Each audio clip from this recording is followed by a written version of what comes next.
Good day all. ഇന്ന് നമ്മൾ discuss ചെയ്യാൻ പോകുന്ന ടോപ്പിക്ക് നെയിം ആൻഡ് പേഴ്സൺ ആണ്. ഓക്കെ, അതായത് x1 x2 etc. xn എന്ന് പറയുന്നത് ഒരു റാൻഡം സാമ്പിളാണ്.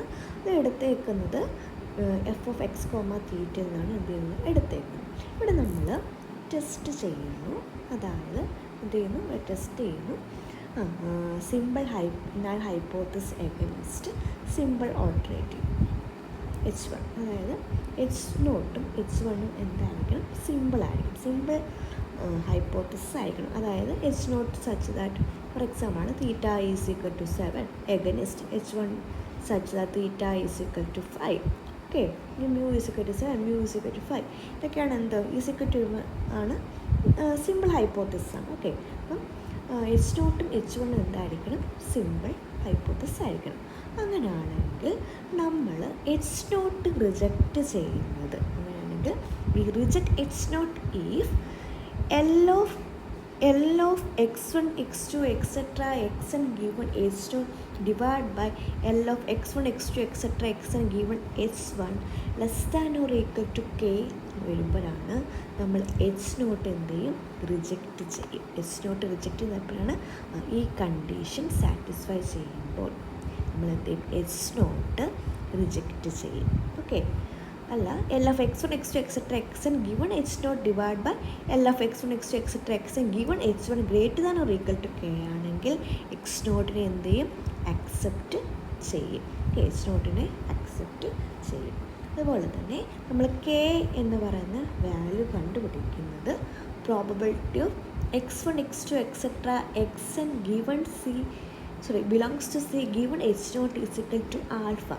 ഇത് സോൾവ് ചെയ്യുമ്പോൾ നമുക്ക് എന്ത് കിട്ടും, കെയുടെ വാല്യൂ കിട്ടും. ഓക്കെ, അപ്പം അതാണ് നെയിം ആൻഡ് പേഴ്സൺ ലെമ്മ. അതായത് x1 x2 etc. xn എന്ന റാൻഡം സാമ്പിളാണ്.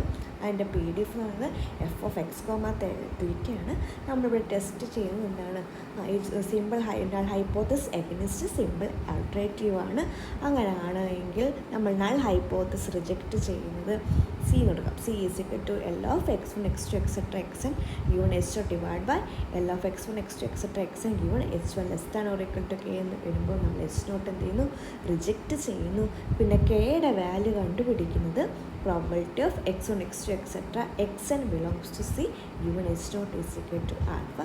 നമ്മൾ ഈ കണ്ടീഷൻ സാറ്റിസ്ഫൈ ചെയ്യുമ്പോൾ, ഇത് സാറ്റിസ്ഫൈ ചെയ്യുമ്പോൾ ഇത് സാറ്റിസ്ഫൈ ചെയ്യുമ്പം H0 എന്ന് റിജക്റ്റ് ചെയ്യും. അപ്പോൾ ഇതിന് പറഞ്ഞ പേരാണ്, ഈ ഒരു റീജിയനെ പറഞ്ഞ പേരാണ് most powerful critical region of significance level alpha എന്ന് പറയും. ഓക്കെ, അപ്പം സിമ്പിളായിട്ട് പറയുകയാണെങ്കിൽ ഇങ്ങനെ എഴുതിയാലും മതി. Let x1 x2 etc. xn be a random sample from a population with the PDF f(x, θ).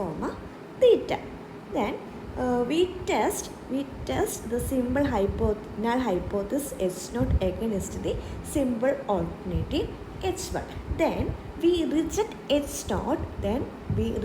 H0 if C is equal to L of x1 x2 etc. xn given H0 divided by L of x1 x2 etc.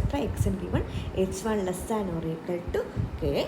Then the k is determined such that probability of x1 x2 etc. xn belongs to C given H0 is equal to alpha. Then C is the most powerful critical region of the significance level of alpha. ഈ രീതിയിൽ എഴുതിയാലും മതി, name and person ലാണ്. Okay.